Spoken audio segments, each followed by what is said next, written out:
ટેટની લેવાયેલી પરીક્ષામાં છબરડાઓની ભરમાર થઈ હોય તેમ અમરેલી જિલ્લાના ચાવંડના રિઝલ્ટનો છબરડો થયો હોવાનું સામે આવ્યું છે। બોર્ડે સાવરકુંડલાના ટેટના રિઝલ્ટમાં કોકનું મીંઢોણ કોકના હાથમાં બાંધી દીધું હોય તેવો ઘાટ સર્જાયો।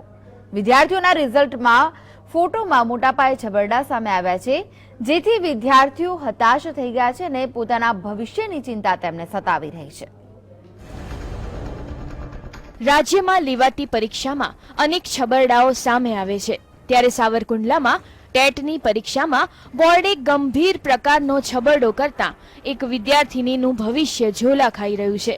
સાવરકુંડલામાં અભ્યાસ કરીને માતા પિતાનો સહારો બનવા મથામણ કરતી ભાવના રાઠોડે 5 મહિના પહેલા અમરેલીમાં ટેટ 2ની પરીક્ષા આપી હતી અને થોડા દિવસ પહેલા રિઝલ્ટ આવ્યું ત્યારે 101 માર્ક આવતા હરખમાં ખુશીથી ઝૂમી ઉઠી હતી, પણ આ ખુશી પલભરમાં જ છીનવાઈ ગઈ હતી, કેમ કે પરીક્ષાના રિઝલ્ટમાં ભાવનાની જગ્યાએ અન્ય કોઈ વિદ્યાર્થીનીનો ફોટો હોવાથી બોર્ડે વધુ એકવાર ગોટાળો કર્યો હોય તેમ સામે આવ્યું છે।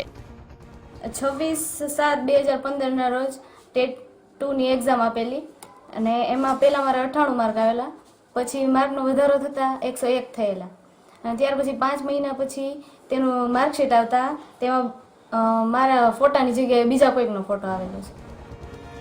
ભાવનાએ જુલાઈ 2015માં પરીક્ષા આપી ત્યારે પ્રથમવાર 98 માર્ક આવેલા અને 5 મહિના બાદ જાન્યુઆરીમાં પરીક્ષા આપી હતી, જેમાં તેને 101 માર્ક પ્રાપ્ત થયા હતા। જાન્યુઆરીના બીજા પખવાડિયામાં ટેટ 2નું પરિણામ આવતા માર્કશીટમાં ભાવના રાઠોડના ફોટાની જગ્યાએ અન્ય વિદ્યાર્થીનીનો ફોટો જોઈને તે ચોંકી ઉઠી હતી। હાલ ગાંધીનગર ઉચ્ચ કક્ષાએ રજૂઆત કરી છે।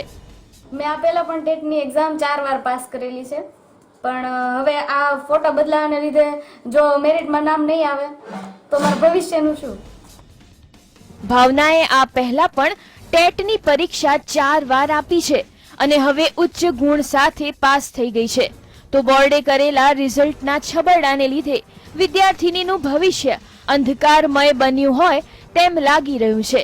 ત્યારે સરકાર વિદ્યાર્થીનીના ભવિષ્ય માટે શિક્ષણ તંત્રમાં ચાલતી લોલમ લોલ સામે લાલ આંખ કરશે કે પછી સરકારી તંત્ર તેની ધીમી અને મદોન્મત ચાલમાં ચાલશે? ફારૂક કાદરી, GSTV, અમરેલી।